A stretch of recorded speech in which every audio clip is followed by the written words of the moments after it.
अस्सलाम वालेकुम। Welcome to my YouTube channel. आज का हमारा टॉपिक है इंट्रोडक्शन टू कैलकुलस। आज हम पढ़ेंगे कैलकुलस के बारे में। इसका थोड़ा सा ब्रीफ इंट्रोडक्शन मैं आज दूंगी और इसमें हम कैलकुलस को मैथमेटिकली भी पढ़ेंगे डेफिनेशन के साथ, और डेली लाइफ एग्जांपल्स के साथ हम इसको देखेंगे कि कैलकुलस हमारी डेली लाइफ में कहाँ कहाँ हम इसको यूज़ करते हैं। So today is very interesting topic. तो चलें, क्वेश्चन है basically what is calculus. Calculus है क्या? Calculus is mathematics that deals with change. Calculus जो है वो एक मैथमेटिक्स है जो डील करती है, जिसके अंदर हम डील करते हैं चीज़ों को, जिन चीज़ों में क्या आ रही हो, चेंज, कि कैसे किन चीज़ों में चेंज आता है। तो आज हम चल के देखेंगे कुछ एग्जाम्पल्स और इसके हवाले से आज हम अपना कॉन्सेप्ट क्लियर करेंगे कैलकुलस पे, कि कैसे चीज़ें हमारी डेली लाइफ में प्रैक्टिकली हम देखते हैं लेकिन हम उसको गौर नहीं कर पाते कि कैलकुलस में आती हैं या नहीं आती हैं। So let's move towards example. तो हमारी पहली एग्जाम्पल है जिसमें कहा जा रहा है कि how fast is train moving after 5 seconds, कि कितनी तेज़ी से ट्रेन मूव करेगी 5 सेकेंड्स के बाद। यहाँ पे चेंजिंग क्या आ रही है? फास्ट यहाँ पे ट्रेन के साथ यूज़ किया गया है। फास्ट हम टर्म देखें तो बताती है कि कोई चीज़ तेज़ी से चल रही है, ठीक है। तो ट्रेन में अगर तेज़ी आएगी तो वो आएगी उसकी स्पीड की वजह से। तो यहाँ पे फास्ट वर्ड यूज़ किया गया है और उसको जो है वो रिलेट किया गया है टाइम के साथ। After 5 second it means, for example, अगर ट्रेन को चले हुए अभी 2 सेकेंड हुए हैं और इसकी स्पीड थोड़ी सी स्लो है, तो 5 सेकेंड के बाद वो कितनी तेज़ी से चलेगी। इट मीन्स चेंज आ रही है स्पीड में अकॉर्डिंग टू किससे? टाइम के लिहाज से। एग्जाम्पल की तरफ, तो हमारी जो सेकंड एग्जाम्पल है वो है I have a air filled balloon and slowly I take out air of the balloon, then its volume changes with respect to its radius.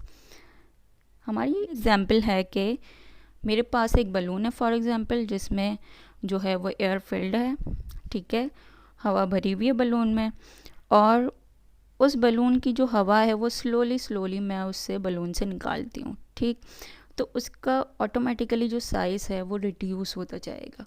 तो जब साइज़ रिड्यूस होगा इट मीन्स वॉल्यूम में change आ रहा है।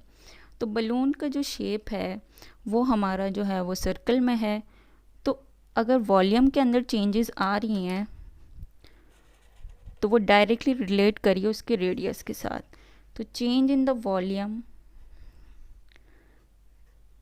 आ रहा है, रिलेट कर रहा है change in the volume directly radius के साथ। हमारी थर्ड एग्जाम्पल है throwing a ball to make batsman out. ये बॉलर है, बॉल इसके हाथ में ये बॉल है और बॉल जो है वो थ्रो की जा रही है टू मेक बैट्समैन आउट। अब बॉल जो यहाँ पे क्या आ जाएगा, यहाँ पे जो है वो आ जाएगा कि बॉलर जो है वो किस एंगल से बॉल को थ्रो कर रहा है। तो इधर इन्वॉल्व हो जाता है एंगल, और एंगल के साथ यहाँ पे इन्वॉल्व होगा कि किस वेलोसिटी के साथ वो बॉल को जो है थ्रो कर रहा है बैट्समैन को आउट करने के लिए।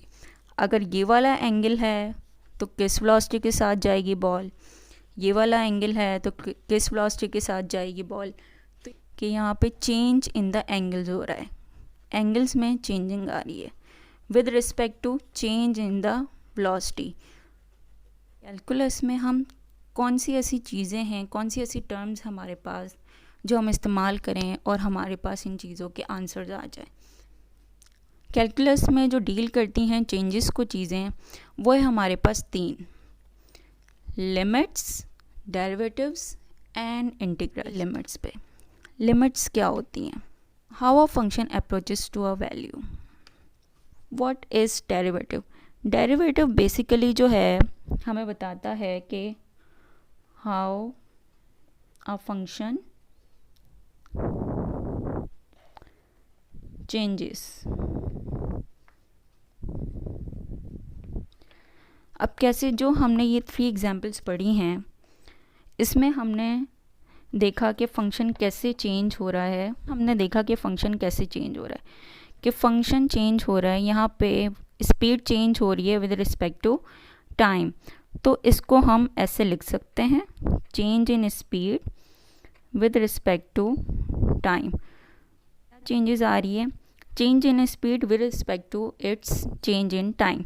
सो ऐसी चीज़ें जिन फंक्शंस में चेंजिंग आ रही हो उनको हम किस में पढ़ते हैं? डेरिवेटिव्स में। इसको हम डिफरेंशियल भी कहते हैं।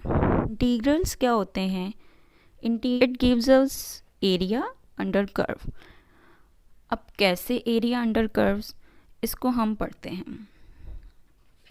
थर्ड एग्जाम्पल पे चलेंगे जिसमें एक बॉलर जो है वो थ्रो कर रहा है बॉल बैट्समैन को आउट करने के लिए।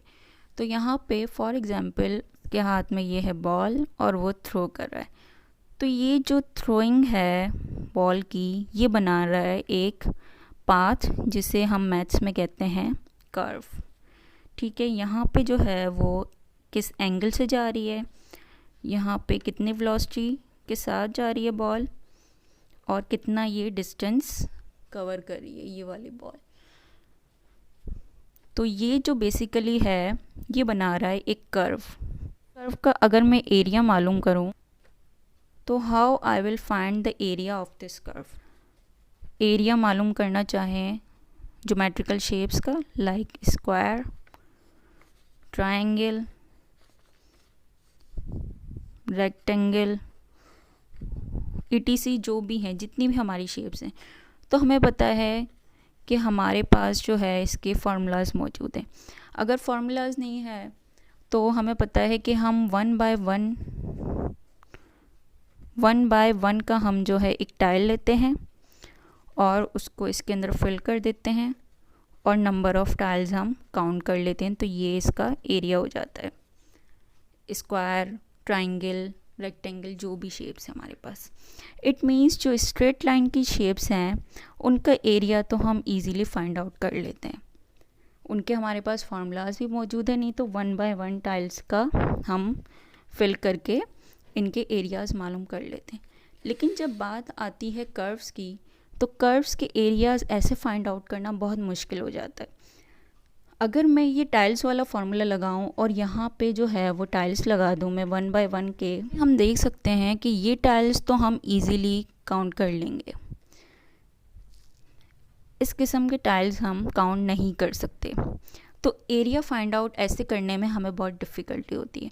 सो इस डिफ़िकल्टी को हम ओवरकम करने के लिए हम यूज़ करते हैं कैलकुलस में टर्म इंटीग्रल। तो इंटीग्रल हमें देता है area under the curve.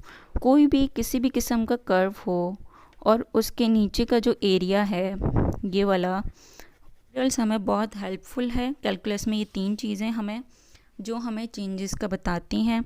Limits है कि फ़ंक्शन कैसे अप्रोच होता है किसी एक वैल्यू पे। डेरिवेटिव्स हमें बताता है कि फ़ंक्शन में जो चेंजेस आ रही हैं। डेरिवेटिव्स हमें बताता है कि फ़ंक्शन की चेंजेस को हम कैलकुलेट करने के लिए। और इंटीग्रल्स को हम यूज़ करते हैं बेसिकली एरिया फाइंड आउट करने के लिए किसी भी कर्व के एरिया को। तो आज ही हमारा थोड़ा सा छोटा सा ब्रीफ जो इंट्रोडक्शन था कैलकुलस का, और मुझे उम्मीद है आपको पसंद आया होगा। मेरे चैनल को सब्सक्राइब कीजिए, लाइक कीजिए और आगे शेयर कीजिए।